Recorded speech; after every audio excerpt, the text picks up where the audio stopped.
What's going on, everybody? Welcome back to another Tackle Tip Tuesday. Today we're breaking down bass behavior during pre-spawn, spawn, and post-spawn so you can find them and catch more fish this season.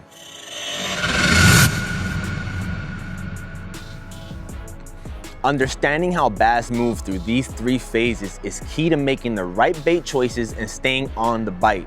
So let's get into it. Pre-spawn is one of the best times of the year to catch big bass. As the water temperature warms up between 48 and 58 degrees, bass start moving shallow but hang near deep water on points like secondary points in your creek channels. They're aggressive and they're feeding up before spawn, so this is the time for reaction style baits. One of my go-to baits is a red and orange lipless crankbait. It mimics a crawfish, which bass are targeting this time of year. Now, if they won't commit to a moving bait, a jig or a jerk bait can be deadly, especially around staging areas where fish are holding on before they push shallow. Now, when water temperatures hit between 60 to 70 degrees, bass move on to beds in shallow protected areas like your coves and your backwater pockets. Now, keep in mind that during the spawn, bass aren't feeding, they're protecting their eggs. That means you need to slow down and get right in their faces. This is where that Texas rig, wacky rig, or even a Ned rig is gonna shine. You're not trying to make them eat it.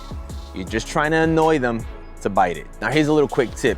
You're gonna wanna use white or chartreuse baits so you can see when the bass picks it up and you can set the hook at the right moment. Now, after spawn comes your post-spawn. This is where your females are gonna move back into deeper waters to recover while the males stay shallow to guard the babies. During this phase, bass can be very tough to catch because not only they're recovering from their spawn, but they're also watching their babies. This is where finesse or a topwater bait becomes key. A weightless fluke, a wacky rig, or even a small swim bait is perfect for picking off those recovering fish. And once bass start actively feeding again, that's where your top waters like your popper or your walking style baits are gonna get those explosive bites. So to recap, pre-spawn is those feeding modes. That's when you're gonna fish your lipless crankbaits, your jerk baits, and your jigs. Now during spawn, they're protecting their beds. You're gonna wanna slow down with a Texas rig or even a wacky rig. During your post-spawn, that's the recovery mode. Use a finesse or a top water to target transitioning fish. If you understand these stages, you'll always know where to find the bass and how to catch them.